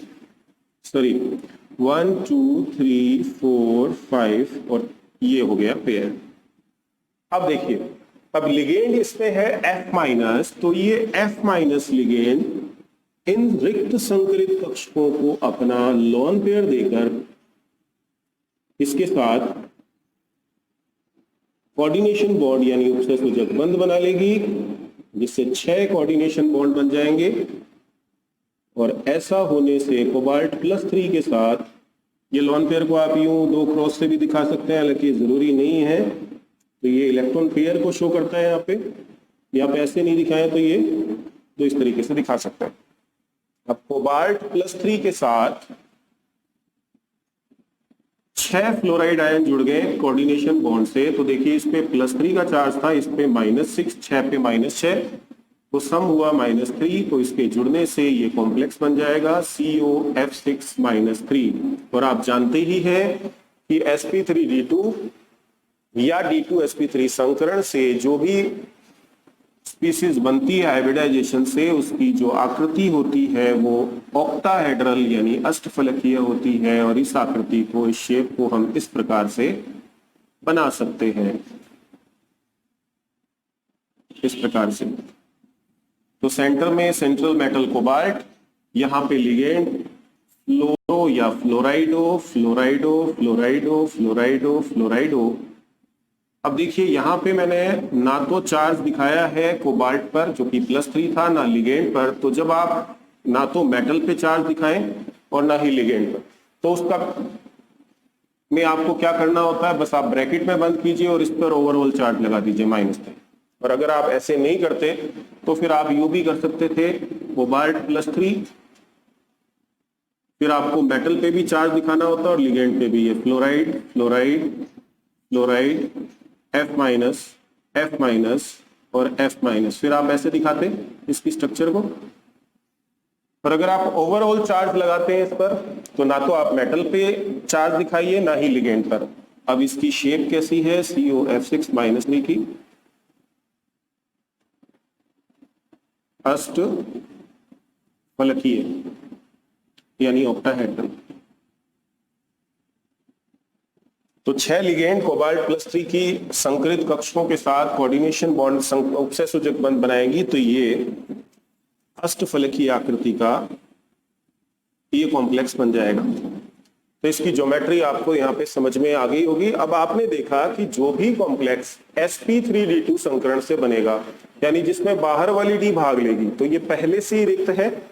तो फिर इस स्थिति में यहाँ इलेक्ट्रॉन का युग्मन नहीं हुआ, और इसलिए कितने अयुग्मित इलेक्ट्रॉन इसके पास अभी भी पड़े हैं, 1 2 3 4। तो 4 अयुग्मित इलेक्ट्रॉन अभी भी इसके पास हैं, इसलिए यह अनुचुंबकीय प्रकृति का होगा। और बाकी चुंबकीय गुण अभी मैं आपको और अच्छी तरह से समझा देता हूं। के चुंबकीय गुण को अगर हम देखें तो चुंबकीय गुण में आपको ध्यान है कि चुंबकीय गुण अयुग्मित इलेक्ट्रॉन यानी अनपेयर्ड इलेक्ट्रॉन्स पर निर्भर करते हैं, डिपेंड करते हैं। अब इस कॉम्प्लेक्स में क्योंकि डी कक्षकों में इलेक्ट्रॉन का युग्मन नहीं हुआ, डी ऑर्बिटल्स में इलेक्ट्रॉन की पेयरिंग बिल्कुल भी नहीं हुई है क्योंकि 4d ने भाग लिया जो पहले से ही खाली थी। तो इसलिए आपको नजर आ रहा है ये इलेक्ट्रॉन युग्मित है, दो का पेयर बना हुआ है, ये अकेला है, अनपेयर्ड है, ये भी अयुग्मित है, अनपेयर्ड है, ये भी अनपेयर्ड है और ये भी अनपेयर्ड है। तो कितने अनपेयर्ड इलेक्ट्रॉन हैं इसमें, कितने अयुग्मित इलेक्ट्रॉन, जिसको इंग्लिश में बोलते हैं अनपेयर्ड इलेक्ट्रॉन, अनपेयर्ड इलेक्ट्रॉन। तो 4 अनपेयर्ड इलेक्ट्रॉन हैं, इसलिए ये कॉम्प्लेक्स कैसा होगा, अनुचुंबकीय प्रकृति का होगा, क्योंकि आपको पता है अगर अयुग्मित इलेक्ट्रॉन होते हैं तो वो अनुचुंबकीय होता है, पैरामैग्नेटिक होता है। और इसके मैग्नेटिक मोमेंट की वैल्यू 4.8 बोर मैग्नेटोन आएगी, जिसे हम इस फॉर्मूले से कैलकुलेट कर सकते हैं। Mu is equal to √n into n+2 Bohr magneton. अब यहाँ पे n की वैल्यू क्या है, n क्या है, अयुग्मित इलेक्ट्रॉन की संख्या जो कि 4 है, फॉर्मूले में वैल्यू पुट करते हैं तो n की वैल्यू हमने 4 रखी, ये n की वैल्यू 4, 4 + 2, तो 4 + 2 कितना हो गया, 6, तो ये हो गया 4 × 4 + 2 हो गया 6, तो म्यू इज इक्वल टू √24, क्योंकि 6 को 4 से मल्टीप्लाई करेंगे आएगा 24 यानी 24। 25 का वर्गमूल यानी स्क्वायर रूट एग्जैक्टली 5 होता है, 5 होता है, तो 24 का थोड़ा सा कम होगा, तो इसको आप कैलकुलेट करेंगे तो वो आएगा 4.8 बोर मैग्नेटोन। तो जैसा मैं आपको पहले बता चुका हूं, जितने अयुग्मित इलेक्ट्रॉन होंगे, जैसे 4 हैं तो चुंबकीय आघूर्ण 4 पॉइंट कुछ वैल्यू होगी, 3 है तो 3.8, 1 है तो 1.73, 5 है तो 5.9, तो 4 है तो कितना चुंबकीय आघूर्ण आया इसका, मैग्नेटिक मोमेंट 4.8। अगर आपसे रिवर्स पूछा जाए, आपको कहा जाए कि इस कॉम्प्लेक्स का मैग्नेटिक मोमेंट 4.8 बोर मैग्नेटोन है, तो बताइए इसमें अनपेयर्ड इलेक्ट्रॉन कितने होंगे, तो पॉइंट से पहले का जो होल नंबर है, पूर्णांक संख्या है, उसको देखिए, उतने ही अयुग्मित इलेक्ट्रॉन होंगे। तो कौन सी होल वैल्यू है यहाँ पर, होल नंबर है 4, तो कितने अनपेयर्ड इलेक्ट्रॉन होंगे, 4।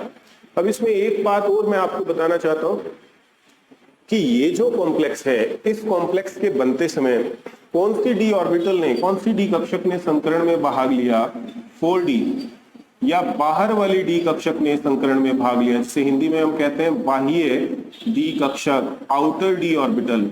तो ऐसे कॉम्प्लेक्सेस, ऐसे संकुल जिनके बनते समय केंद्रीय धातु आयन की बाहर वाली डी कक्षक, बाह्य डी कक्षक या एनडी कक्षक, क्योंकि यहाँ पे एन का मान कितना है, 4 है, तो बाह्य डी कक्षक का मतलब हो गया 4d कक्षक। तो वे संकुल जिनके बनते समय बाह्य एनडी कक्षक या 4d कक्षक संकरण में भाग लेती है, बाहर वाली डी कक्षक संकरण में भाग लेती है, तो उन्हें क्या कहा जाता है, उन्हें कहा जाता है बाह्य कक्षक संकुल, बाह्य कक्षक संकुल, आउटर ऑर्बिटल कॉम्प्लेक्स, बाह्य कक्षक संकुल। तो ऐसे सभी कॉम्प्लेक्सेस जो sp3d2 संकरण से बनेंगे, जिनमें डी बाद में आती है, तो वो सभी क्या होंगे, बाह्य कक्षक संकुल, जिसको इंग्लिश में बोलते हैं outer orbital complex, outer orbital complex, क्योंकि इनके बनते समय संकरण में केंद्रीय धातु आयन की कौन सी डी कक्षक संकरण में भाग लेती है, बाहर वाली डी कक्षक संकरण में भाग लेती है, इसलिए इन्हें बाह्य कक्षक संकुल कहा जाता है। इन संकुलों का एक नाम ये भी है उच्च चक्रण संकुल, उच्च चक्रण संकुल यानी high spin complex, high spin complex. और इन्हें हाई स्पिन कॉम्प्लेक्स क्यों कहते हैं, क्योंकि इनके बनते समय डी कक्षकों में, डी ऑर्बिटल्स में इलेक्ट्रॉन की पेयरिंग नहीं होती है, क्योंकि डी जो भाग ले रही है पहले से ही खाली है, तो इसलिए यहां पर इलेक्ट्रॉन का युग्मन नहीं होता है। तो इसलिए अयुग्मित इलेक्ट्रॉन की संख्या यहाँ पे ज्यादा रहती है, जिससे इनके चुंबकीय आघूर्ण का मान उच्च प्राप्त होता है। क्योंकि डी में इलेक्ट्रॉन का युग्मन नहीं होता है, इसलिए इनके चुंबकीय आघूर्ण के मान उच्च प्राप्त होते हैं। मैग्नेटिक मोमेंट की वैल्यू हाई आती है, इसलिए इनको हाई स्पिन कॉम्प्लेक्स भी कहा जाता है। पहले मैंने आपको आंतरिक कक्षक संकुल समझाया था, तो जिनके बनते समय केंद्रीय धातु की, सेंट्रल मेटल की आंतरिक डी कक्षक, अंदर वाली डी कक्षक संकरण में भाग लेती है, उन्हें आंतरिक कक्षक संकुल कहते हैं। और क्योंकि आंतरिक कक्षक संकुलों के बनते समय डी कक्षकों में इलेक्ट्रॉन का युग्मन हो जाता है और युग्मन से अयुग्मित इलेक्ट्रॉन की संख्या या तो बहुत कम रह जाती है या 0 हो जाती है, जिससे इनके चुंबकीय आघूर्ण के मान या तो 0 यानी 0 या बहुत कम प्राप्त होते हैं। इसलिए आंतरिक कक्षक संकुलों को निम्न चक्रण संकुल भी कहा जाता है। लेकिन बाह्य कक्षक संकुल क्या होते हैं? इनके बनते समय जो सेंट्रल मेटल है, केंद्रीय धातु है, उसकी बाहर वाली डी कक्षक, जिसे हम एनडी कक्षक कहते हैं या 4D मान सकते हैं आप, संकरण में भाग लेती है और इनके बनते समय इसी कारण इन डी कक्षकों में इलेक्ट्रॉन का युग्मन नहीं होता है, जिससे इनकी मैग्नेटिक मोमेंट की वैल्यू, चुंबकीय आघूर्ण का मान बहुत उच्च प्राप्त होता है। इसलिए इन्हें हाई स्पिन कॉम्प्लेक्स कहा जाता है। Outer orbital complexes are known as high spin complexes. तो ये बात भी आपको अच्छी तरह से समझ में आ गई होगी। यानी सीधी सी बात है, अगर sp3d2 संकरण से कॉम्प्लेक्स बनेगा, sp3d2 यानी डी बाद में है, तो बाहर वाली डी भाग लेगी, तो आप उन्हें कहेंगे बाह्य कक्षक संकुल, आउटर ऑर्बिटल कॉम्प्लेक्स। यानी हाइब्रिडाइजेशन में आउटर डी भाग ले रही है तो आउटर डी कॉम्प्लेक्स। अब आउटर डी होंगे तो बाहर वाली डी भाग लेगी, तो यहां डी में इलेक्ट्रॉन का युग्मन नहीं होगा, जिससे अनपेयर्ड इलेक्ट्रॉन, संयुग्मित इलेक्ट्रॉन की संख्या ज्यादा होने से इनके चुंबकीय आघूर्ण के मान ज्यादा आएंगे, इसलिए इन्हें हाई स्पिन कॉम्प्लेक्स कहा जाता है। इनर डी जो होंगे, आंतरिक कक्षक संकुल, ऐसे संकुल जो d2sp3, dsp3 या dsp2 संकरण से बनेंगे, तो उनके बनते समय कौन सी डी कक्षक संकरण में भाग लेगी? आंतरिक n-1 डी कक्षक, या आप 3D कक्षक कह सकते हैं उसको। तो इसलिए इन्हें आंतरिक कक्षक संकुल कहा जाता है। और क्योंकि इनके बनते समय डी कक्षकों में इलेक्ट्रॉन का युग्मन हो जाता है, जिससे इनके चुंबकीय आघूर्ण के मान या तो 0 रह जाते हैं या बिल बहुत कम हो जाते हैं, इसलिए इन्हें निम्न चक्रण संकुल, आंतरिक कक्षक संकुलों को निम्न चक्रण संकुल भी कहा जाता है। बाद जो नेक्स्ट एग्जाम्पल मैं ले रहा हूं वो इसी कॉम्प्लेक्स से बिल्कुल मिलता जुलता कॉम्प्लेक्स है, बस उसमें जो सेंट्रल मेटल है वो कोबाल्ट के स्थान पर है आयरन, यानी Fe। वो कॉम्प्लेक्स है FeF6-3। तो इसमें भी यही संकरण होगा, sp3d2। इसके बाद आप इसमें आयरन का ऑक्सीडेशन स्टेट निकालेंगे, तो X+F- ये लिगेंड है, तो 6 पर -6 का चार्ज हुआ, सबका टोटल आयन पर जो चार्ज है -3 उसके बराबर कर दिया। -6 को इस साइड लेके गए तो ये प्लस का हो गया, 6 - 3 यानी कि ऑक्सीडेशन स्टेट आ गया यहाँ पे आयरन का +3। तो यहाँ पे मैं कोबाल्ट की जगह आयरन लिख देता हूं। एटॉमिक नंबर आयरन का होता है 26 यानी 26। इलेक्ट्रॉनिक कॉन्फ़िगरेशन ऑर्गन, उसके बाद 4s2 18 और 2 20, ये 18 हो गया ऑर्गन, 18 और 2 20, तो 26 करने हैं हमारे को, तो 3D कितना हो जाएगा? 6। अब यहाँ पे आयरन का ऑक्सीडेशन स्टेट +3 है, तो ये Fe+3 हो गया। 3 इलेक्ट्रॉन निकालेंगे, 2 यहां से गए, 1 यहां से, तो D में से 1 इलेक्ट्रॉन निकलेगा, तो D में 6 के स्थान पर यहाँ पे हम 5 कर देते हैं, 5 इलेक्ट्रॉन भर देते हैं, 1 2 3 4 5। और आपको पता है जब sp3d2 संकरण होता है तो बाहर वाली D यानी 4D संकरण में भाग लेती है, इसलिए आप स्टार्टिंग में ही 4p0 के साथ साथ 4d0 भी लिख देंगे। अब sp खाली है, p भी खाली है, d भी खाली है, तो आराम से sp3d2 संकरण होगा। 6 sp3d2 संकरित कक्ष के बनेंगी और s- लिगेंड प्रत्येक संकरित कक्षक को अपना लॉन पेयर देकर उसके साथ उपसे सूचक बंध बना लेगी, जिससे फेरिक आयन से 6 फ्लोराइड आयन के जुड़ने से, ये फेरिक के साथ 6 फ्लोराइड आयन जुड़ेंगे, तो इस पे चार्ज है +3, इस पे -6, ओवरऑल चार्ज उसको जोड़ेंगे -3 हो जाएगा। तो ये जो कॉम्प्लेक्स बनेगा FeF6, इस पर ओवरऑल चार्ज जो आएगा वो -3 का चार्ज आएगा। बाकी ये डी में 5 इलेक्ट्रॉन थे, तो ये 5 इलेक्ट्रॉन दिखा देंगे। कितने अयुग्मित इलेक्ट्रॉन ये इसमें है? 5। तो इसके साथ फेरिक के साथ 6 फ्लोराइडो लिगेंड जुड़ेगी, तो ये कॉम्प्लेक्स हो जाएगा FeF6-3। शेप आप इसकी बनाई लेंगे, sp3d2 या D2sp3 हाइब्रिडाइजेशन से, संकरण से जो भी स्पीसीज बनती है उसकी शेप ऑक्टाहेड्रल होती है इस प्रकार। तो सेंटर में आप सेंट्रल मेटल लगाइए, क्या है Fe, यहाँ पे लिगेंड्स फ्लोराइडो, F किसी पे भी मैं चार्ज यहाँ पे नहीं लगा रहा हूं, ना लिगेंड पर ना सेंट्रल मेटल पे, क्योंकि मैं इसको ब्रैकेट पे बंद करके इस पर ओवरऑल चार्ज लगा देता हूं -3। तो ये हो गया Fe F6 -3, जिसकी शेप हो गई, ज्योमेट्री हो गई ऑक्टाहेड्रल यानी अष्टफलकीय, ऑक्टाहेड्रल। अब क्योंकि इस संकुल के बनते समय भी कौन से संकरण से बना है, sp3d2, इसलिए कौन सी डी कक्षक ने केंद्रीय धातु सेंट्रल मेटल आयन की बाहर वाली डी कक्षक ने 4d कक्षक ने संकरण में भाग लिया है, तो इसलिए ये किस प्रकार का संकुल कहलाएगा, बाह्य कक्षक संकुल। तो भी संकुल यानी कॉम्प्लेक्सेस sp3d2 संकरण से बनेंगे। कौन से संकरण से बनेंगे, sp3d2। तो उनके बनते समय बाहर वाली जो डी कक्षक है, जिसे हम nd कक्षक कहते हैं, क्योंकि यहाँ पर n का मान सबसे आउटर मोस्ट शेल चौथा होता है, तो यहाँ पे nd का मतलब 4d से है। तो जो भी sp3d2 संकरण से बनेंगे वो बाह्य कक्षक संकुल यानी आउटर ऑर्बिटल कॉम्प्लेक्स कहलाएंगे।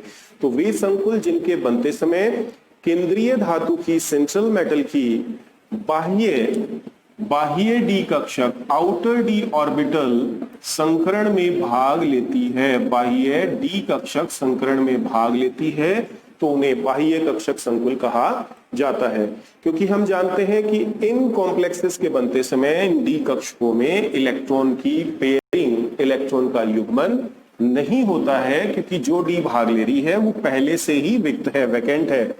तो इसलिए इन संकुलों के बनते समय डी कक्षकों में इलेक्ट्रॉन का युग्मन नहीं होता है, जिससे इनके चुंबकीय आघूर्ण के मान उच्च प्राप्त होते हैं, इसलिए इन्हें उच्च चक्रण संकुल कहा जाता है। हम जानते ही हैं कि आउटर ऑर्बिटल कॉम्प्लेक्स जो होते हैं बाह्य कक्षक संकुल, उन्हें उच्च चक्रण संकुल यानी हाई स्पिन कॉम्प्लेक्स कहा जाता है, क्योंकि इनके बनते समय डी कक्षकों में इलेक्ट्रॉन का युग्मन न होने से इनके चुंबकीय आघूर्ण के मान उच्च प्राप्त होते हैं। तो ये एग्जाम्पल भी आपको समझ में आ गया होगा।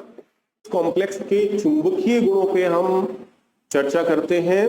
तो क्योंकि आप देख रहे हैं कि इस कॉम्प्लेक्स के अंदर 1 2 3 4 5 युग्मित इलेक्ट्रॉन है, इसलिए ये अनुचुंबकीय प्रकृति का होगा यानी पैरामैग्नेटिक प्रॉपर्टी का होगा।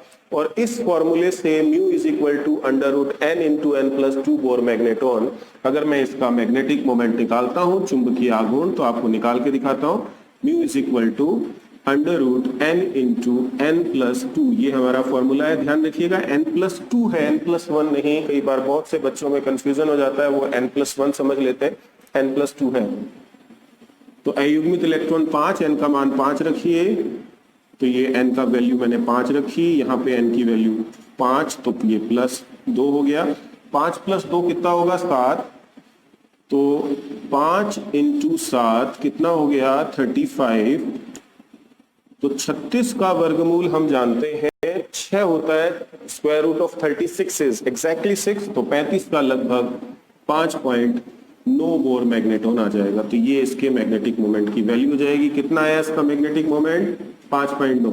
पर वैसे इतना आइडिया आपको होना ही चाहिए, 5 अयुग्मित इलेक्ट्रॉन है तो चुंबकीय आघूर्ण 5 से थोड़ा सा ज्यादा होगा। ये मैं आपको पहले भी बता चुका हूं। जैसे 1 है तो 1 से थोड़ा सा ज्यादा, 1 अयुग्मित इलेक्ट्रॉन है 1.73, 2 है तो 2 से थोड़ा सा ज्यादा होगा मैग्नेटिक मोमेंट 2.8, 3 अयुग्मित इलेक्ट्रॉन है तो 3.8, 4 है तो 4.8 और 5 अयुग्मित इलेक्ट्रॉन है तो 5.9 चुंबकीय आघूर्ण होगा। तो ये संकुल जो है, जो कि बाह्य कक्षक संकुल है, उच्च चक्रण संकुल है। तो उच्च चक्रण क्यों है, क्योंकि इसके मैग्नेटिक मोमेंट की वैल्यू, चुंबकीय आघूर्ण का मान काफी उच्च है, काफी हाई है। और वो हाई क्यों आया, क्योंकि यहाँ डी कक्षकों में इलेक्ट्रॉन का युग्मन नहीं होने से इसके पास अधिकतम 5 अयुग्मित इलेक्ट्रॉन थे, मैक्सिमम 5 अनपेयर्ड इलेक्ट्रॉन्स थे। तो ये एग्जांपल भी अब आप अच्छी तरह से समझ गए। कोऑर्डिनेशन नंबर 6 के 2-3 एग्जाम्पल मैं आपको एज ए होमवर्क दे देता हूं, और आप उन एग्जाम्पल्स को अच्छी तरह से उनके संकरण, हाइब्रिडाइजेशन, उनकी ज्योमेट्री, उनकी चुंबकीय गुण को वीबीटी के बेस पर एक्सप्लेन करके देखिए। और देखिए आपको ये कितने अच्छी तरह से समझ में आया। अगर आप ढंग से कर लेंगे इसको अच्छी तरह से तो इसका मतलब आपको ये एग्जांपल्स सब अच्छी तरह से समझ में आ गए। तो पहला कॉम्प्लेक्स है हमारा ये FeCN6 -4। दूसरा कॉम्प्लेक्स हमारा है FeH2O6 +2। और तीसरा कॉम्प्लेक्स जो हमारा है वो है CrCO6 यानी hexa carbonyl chromium oxidation number 0। इनकी मैग्नेटिक मोमेंट्स की वैल्यू मैं आपको बता देता हूं। इसका मैग्नेटिक मोमेंट यानी चुंबकीय आघूर्ण 0 आएगा। इसका मतलब ये है डायामैग्नेटिक, प्रति चुंबकीय होगा ये डायामैग्नेटिक।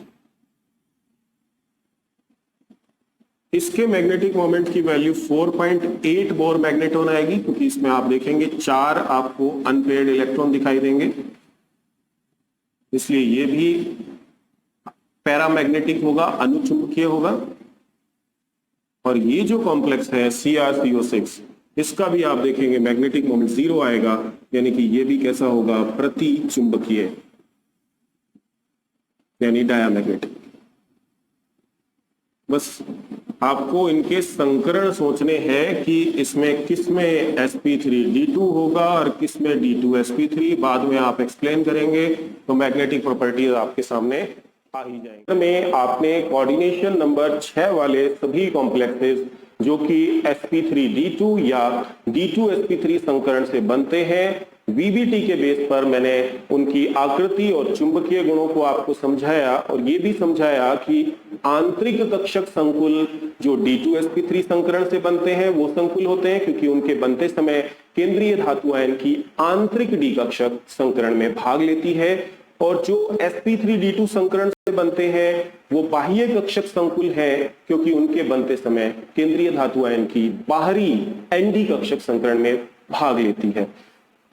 तो नेक्स्ट वीडियो लेक्चर जो हमारा होगा, जो कि लेक्चर नंबर 9 होगा और वैलेंसी बॉन्ड थ्योरी का पार्ट 3 होगा, उसमें मैं आपको कोऑर्डिनेशन नंबर 4 और कोऑर्डिनेशन नंबर 5 वाले कॉम्प्लेक्सेस के एग्जांपल बीबीटी के बेस पर एक्सप्लेन करूंगा।